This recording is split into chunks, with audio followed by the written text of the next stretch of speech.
చాలా అద్భుతంగా నటించారు. చైతన్య బాబు కానివ్వండి, సాయి పల్లవి గారు కానివ్వండి, అలాగే మా భయ్య రాసిన ప్రతి సీన్ కూడా హైలైట్. సినిమా కూర్చున్న దగ్గర నుంచే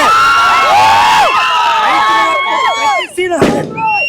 శ్రీకాకుళం దమ్మేటో ఇంకోసారి మళ్ళీ నేను చూపించా. స్టోరీ రాసింది నేనేనండి. నన్ను అడిగే కంటే వీళ్ళందరిని అడిగితే చాలా కూడా అడగండి ఒకసారి. ఒక సీన్ కూడా చాలా అద్భుతంగా తీశారు. అలాగే ఒక స్టోరీ రైటర్ దగ్గర నుంచి ఒక హీరో కానివ్వండి, హీరోయిన్ కానివ్వండి, ఈ సినిమాకి ఫస్ట్ 100% మాత్రం దేవి శ్రీ ప్రసాద్ గారు. కూర్చున్న దగ్గర నుంచి లేచిన వరకు కూడా డిఎస్పీ ఇస్ బ్యాక్ అనిపించారు. ప్రతి సీను హైలైట్. అలాగే చైతన్య కార్తిక్ గారికి చాలా చాలా థ్యాంక్స్ చెప్తున్నాం. కానీ చూసిన తర్వాత చాలా ఎమోషనల్ అయిపోయింది. అసలు మేము ఎంత కష్టపడ్డామో, ఏం చేసాము, అంత సాయి పల్లవి గారు అయితే అస్సలు దిగిపోయారు అందులోటి.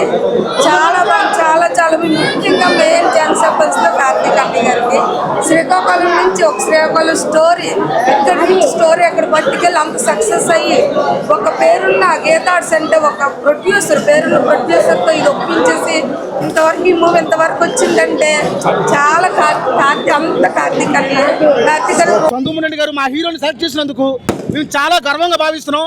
ఎందుకంటే ఇన్ని సంవత్సరాలు అభిమానులు మేము ఎంతైతే కష్టపడ్డామో అట్లా ఈ నాటకంలో తండ్రిలోనే ఒక అన్నమయ్య చూసినప్పుడు నాగార్జున ఫ్యాన్స్ ఎలా ఫీల్ అయ్యారో మా ఏజ్ లో మాకు తెలీదు. ఈ రోజు చైతన్య బాబు యాక్టింగ్ చూసి మేము అదే ఫీల్ అయ్యాం.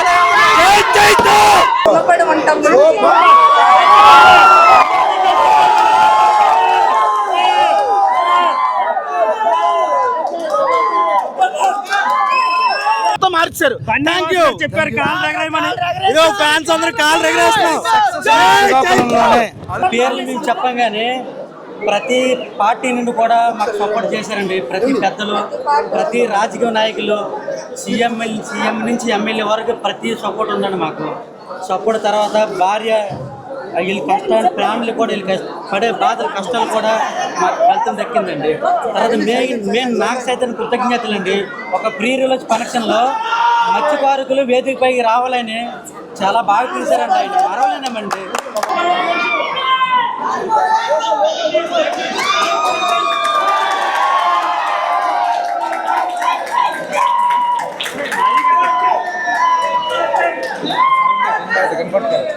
అది